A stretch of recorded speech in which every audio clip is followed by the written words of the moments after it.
पहाड़ों में जो घाटियों में बसे गांव हैं, उन गांवों के आसपास दिखते हैं जहां पर कल कल बहती नदी हो, आसपास गांव हो, खेत हों और एक ग्रामीण जीवन की झलकियाँ हों। लेकिन जब यही सब कुछ आपको शहर के बिल्कुल नज़दीक, और वो भी देहरादून जैसे शहर के नज़दीक मिले, तो फिर क्या कहना। जी हाँ दोस्तों, ये जगह है काली माटी।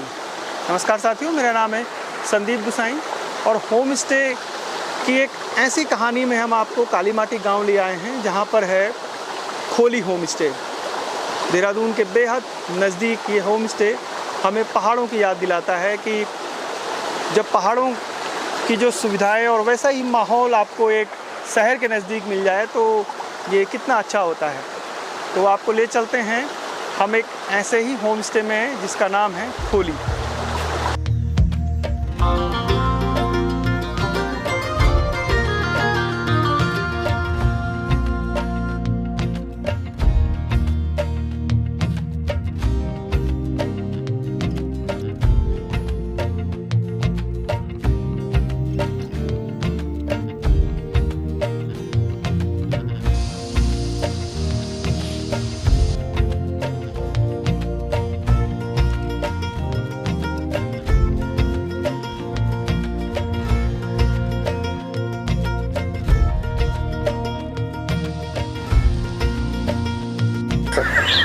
पहले मैं मर्चेंट नेवी में था। 21 साल मैंने सेल किया है। एज कैप्टन मैंने रिटायरमेंट लिया है और उसके बाद फिर मैं अब इस काम में लगा हूँ। जो हमारा ये होम स्टे का प्रोजेक्ट है, इसकी रिसर्च की और इसके लिए चीज़ें इकट्ठा की, इसके लिए ग्राउंड वर्क तैयार किया और अब ये होम स्टे आपके सामने है। अब पहले तो ये जाना कि गांव में जो मकान बनते हैं वो किस प्रकार के मकान बनते हैं, कैसे बनते हैं और इनमें बुनियाद कैसे होती है और कितनी मोटी दीवारें होती हैं, इसका रॉ मटेरियल कहाँ से मिलेगा और इसके यहाँ पे कारीगर हैं कि नहीं है। तो ये सारी चीज़ें हमने पहले रिसर्च की, प्लान बनाया, फिर अपनी लैंड पे हम कहाँ पे इसको बनाएं। एक ऐसा पॉइंट जिसे कहेंगे विंटेज पॉइंट, मतलब जहाँ से सारा का सारा हमारा होम स्टे दिखे और जिससे हमको आगे का जो हमारे पहाड़ का जो व्यू है, जंगल का व्यू है, जो प्रकृति के नज़ारे हैं वो बेस्ट तरीके से, अच्छे तरीके से दिखें। तो वो हमने लैंड फाइनल की और प्लान बनाया। इसके लिए हमने क्या किया कि यहीं पे पास में गांव है बड़ा सी, तो उस गांव से हमने एक मकान का, बहुत बड़ा मकान था, तो उसका मलबा हमने ख़रीदा।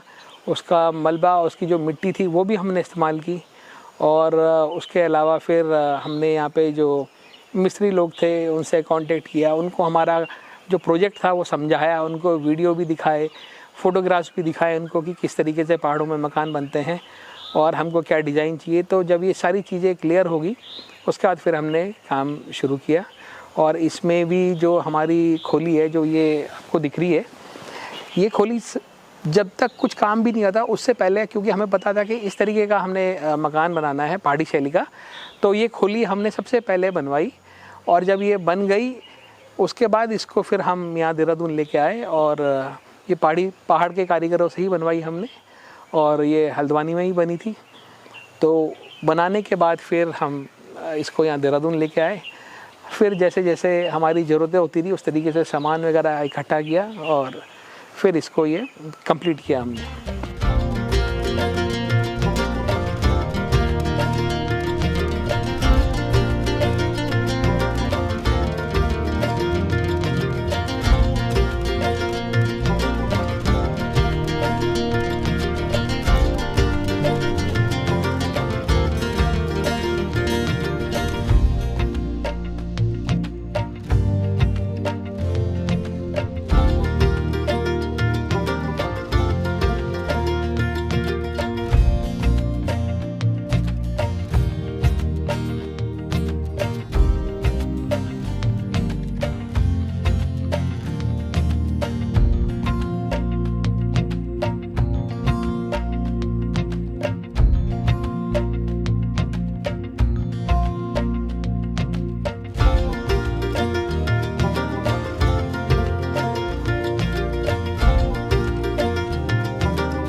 पहाड़ों में जो मिट्टी, पत्थर और लकड़ी के मकान बनते हैं, उनमें जो मुख्य प्रवेश द्वार होता है उसी को हम खोली कहते हैं।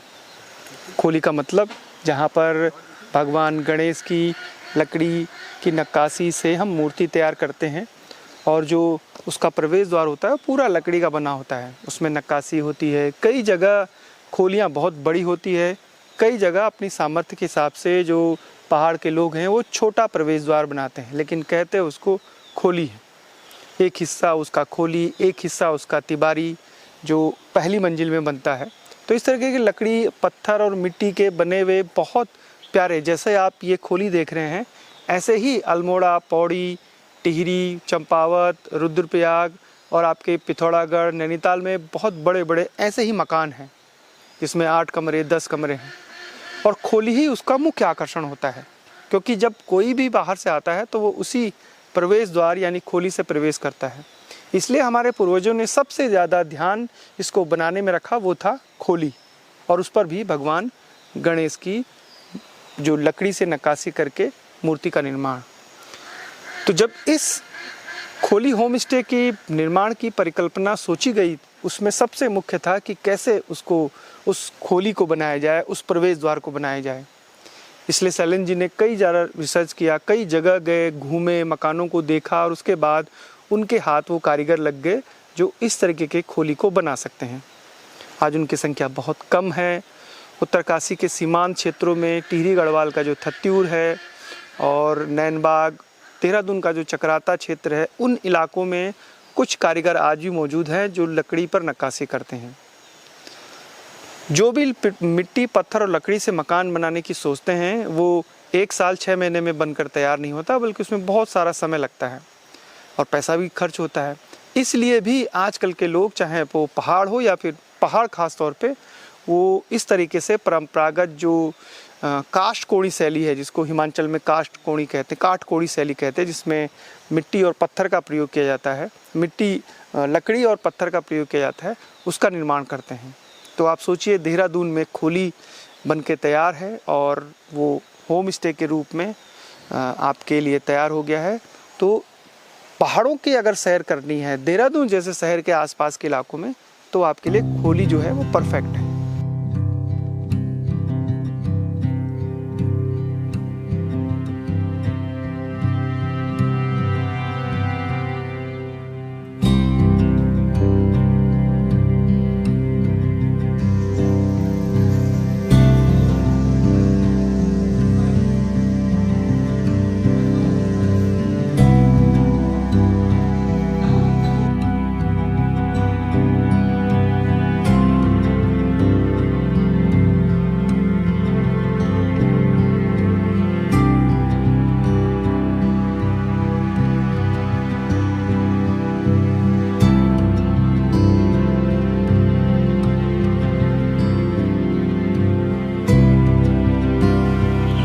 क्या खोली को बनाने में कहीं से आपने पुरानी नक्काशी है वो भी ली है इधर उधर से? बिल्कुल, हमारे जो भी ये खोली है, चौखट है, खिड़कियाँ, इनमें कोई भी डिज़ाइन नया नहीं है। जो ये हमारे पहाड़ों में डिज़ाइन हुआ करते थे उन्हीं से प्रभावित होकर हमने वो सारा काम कराया।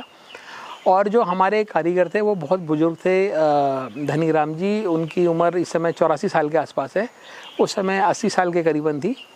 और उनसे डिस्कस किया और उनको हमने फ्री हैंड दिया कि आप अपने हिसाब से जो बेस्ट हो वो आप बनाएं, और उसमें हमने कोई दखल अंदाजी नहीं की, क्योंकि हमारे से ज़्यादा एक्सपीरियंस तो उनको है, उनकी 4 पुश्तों में यही काम चला आ रहा है। तो फ्री हैंड हमने उनको दिया कि आप जो बेस्ट हो वो आप बनाएं, और जो पुराना शैली हो और जो बढ़िया हो वो आप हमारे लिए कर कीजिए।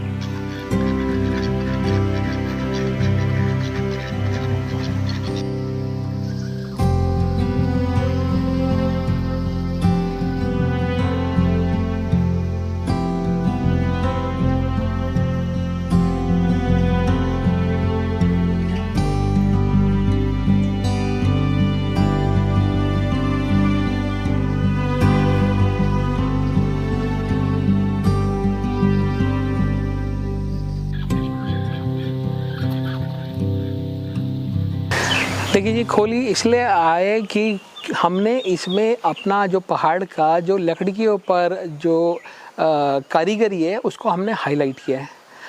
उसके अलावा हमारा जो डाइनिंग है उसमें आधा जो पार्ट है वो म्यूज़ियम का रखा है। पहाड़ की जो लकड़ी के ऊपर जो नक्काशी थी उसके हमने वहाँ पे नमूने रखे हैं।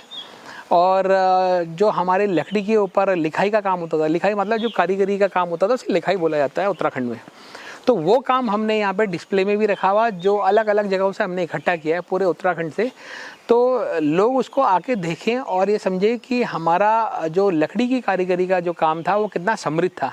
तो ये एक जो नई जनरेशन है उसके लिए एक सीखने का माध्यम बन सकता है। यहाँ पे वर्कशॉप हो सकती हैं और कुछ लोग जो इस पे रिसर्च करना चाहते हैं उनको भी हम इनवाइट करते हैं, वो भी आके देखें।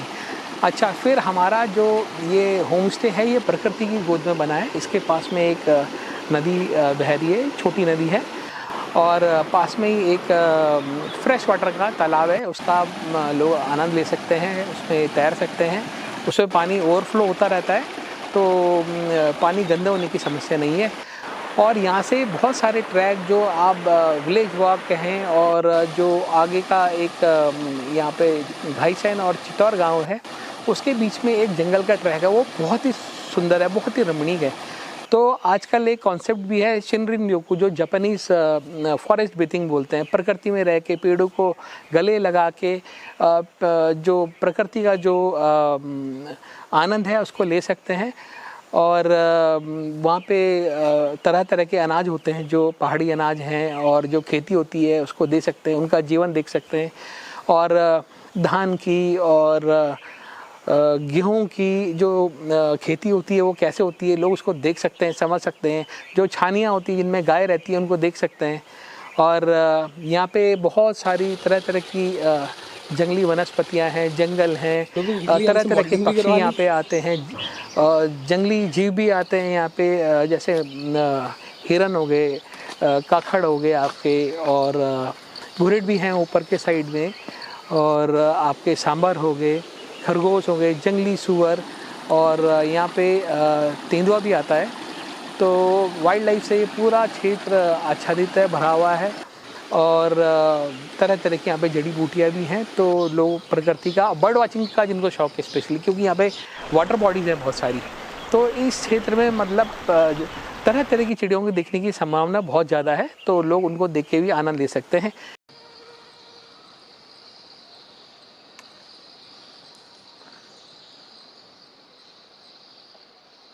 खोली होम स्टे यानी कालीमाटी गांव में जो ये प्रकृति के बीच एक आनंददायक होम स्टे है, इसकी सबसे बड़ी खासियत है कि चारों तरफ जंगल है।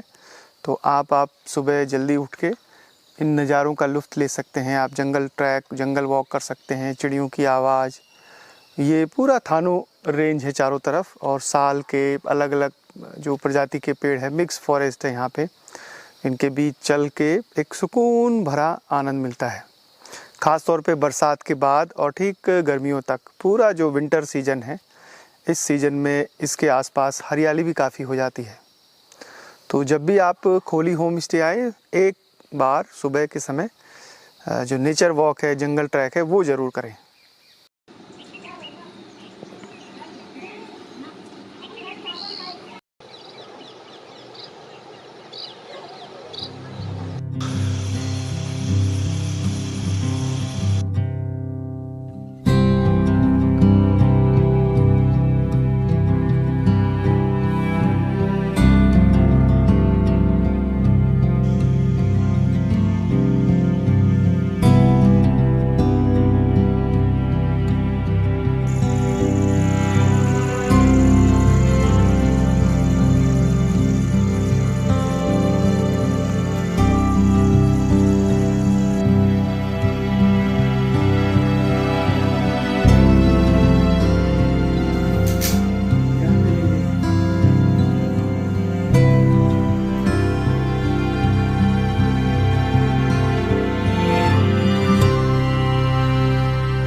हमारे पास 6 कमरे हैं जो हम अपने गेस्ट के लिए रखते हैं। 2 कमरे हमारे अपने यूज़ के लिए हैं, और ये जो कमरे भी हैं इनको हमने जो पहाड़ी जो कारपेंटर हैं उनसे फर्नीचर बनवाया है।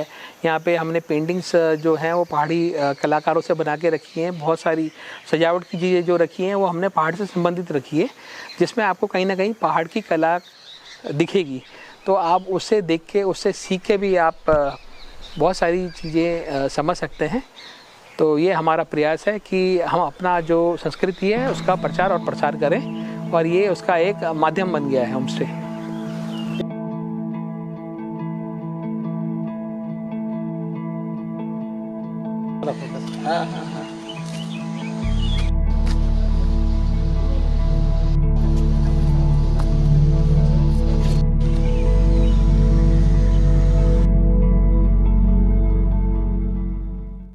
कुछ होम स्टे ऐसे हैं जिनमें समय बिताने के बाद वापस जाने का मन नहीं करता, और खोली होम स्टे कुछ ऐसा ही है। ये सिर्फ एक होम स्टे नहीं है, बल्कि शैलेंद्र रावत के कई सालों की मेहनत का परिणाम है।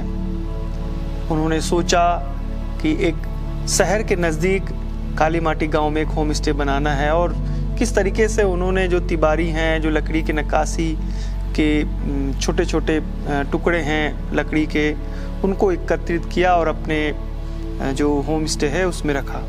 भविष्य में वो एक संग्रहालय भी बनाना चाहते हैं, जिसमें पहाड़ के जो पुराने दैनिक जीवन के उपकरण हैं उनको संजोकर आने वाली पीढ़ी को बताएं कि किस तरीके से पहाड़ों में जीवन कितना मुश्किल था, और ख़ास तौर पे लकड़ी पे जो नक्काशी होती थी उसमें कितनी महारत थी पहाड़ के लोगों को, जो यहाँ के मिस्त्री हुआ करते थे। इस तरह की सीरीज और इस तरह के होम स्टे आपको आगे भी देखने को मिलेंगे। फिलहाल संदीप गोसाई को इजाज़त दीजिए। जय नंदा, जय हिमाल।